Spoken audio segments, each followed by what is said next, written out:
Böyük Rəsul Rızanın bu şeiri yazdığı vaxtdan 70 ilə yaxın zaman keçir. Amma 70 il əvvəl olduğu kimi, bugün də oradakı həqiqətlər dəyişməz qalır.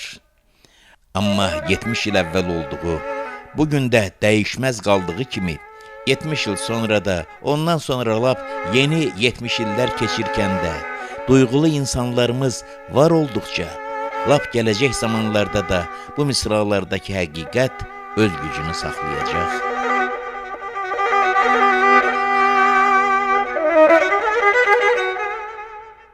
Deyirlər, iki qardaş varmış, Habil, Qabil. İlk dəfə Qabil qardaş qanı töküb. O gündən insanlıq üstünə cinayət qarası çöküb. Yəqin kamança çala bilmirmiş Habil, yoxsa çalardı. Nə arıya qan düşər, nə künküdurət qalardı.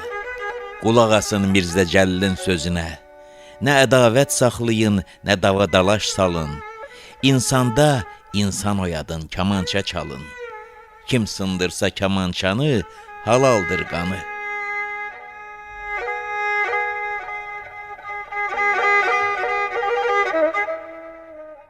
Kamançanı birinci dəfə kim çalıb bilən yoxdur.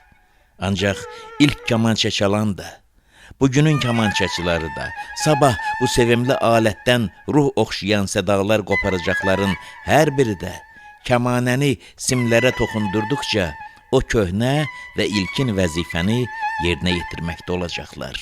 İnsanda insan oyadacaqlar.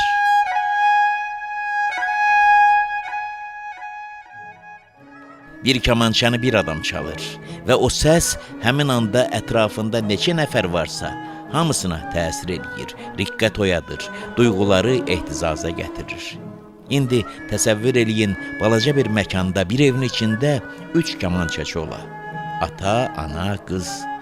Hesabla o evdən kamança səsi gərək heç kəsilməyə. Bu dayananda o başlayacaq, o biri ara verəndə digəri çalacaq.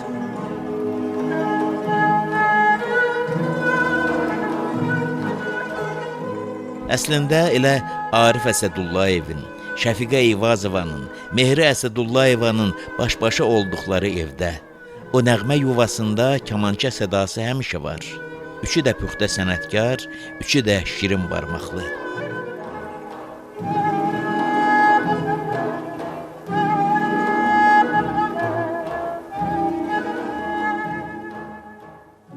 O çalır, bu zövq alır.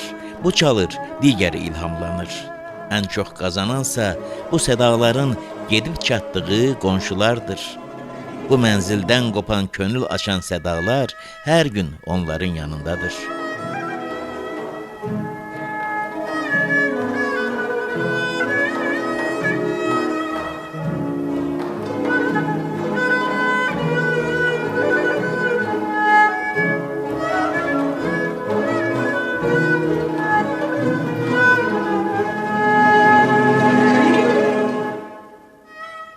Əslində elə hər birimiz, bütün Azərbaycan onların qonşusu deyilmi?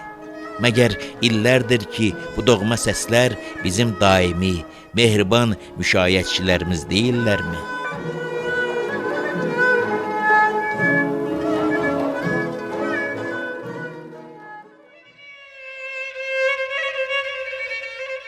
Ağanın bir sözü vardı Seyir, Allah onu rəhmət eləsin. Deyirdi ki, mən ona sual verdim ki, ağa sən gedirsən toyda oxuyursan, erişənliklərində. Nədən bilirsən sənə qulaq asırlar, qulaq asmırlar? Deyir, məsələn, toyxanada 1000 nəfər adam oturubsa, biri söhbət edir, biri danışır, amma 2 nəfər görürəm, qapı ağzında oturub, mənə elə diqqətlə qulaq asır, mən o 2 nəfər üçün oxuyuram. Mən onda zövq alıram.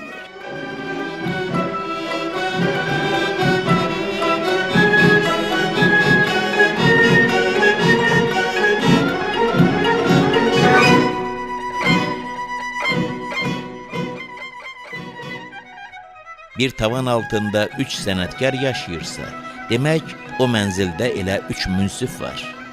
Bir-birinə ilk qiyməti verən, biri digərini daha gözəl yaratmağa qanatlandıran 3 xeyirxah münsif.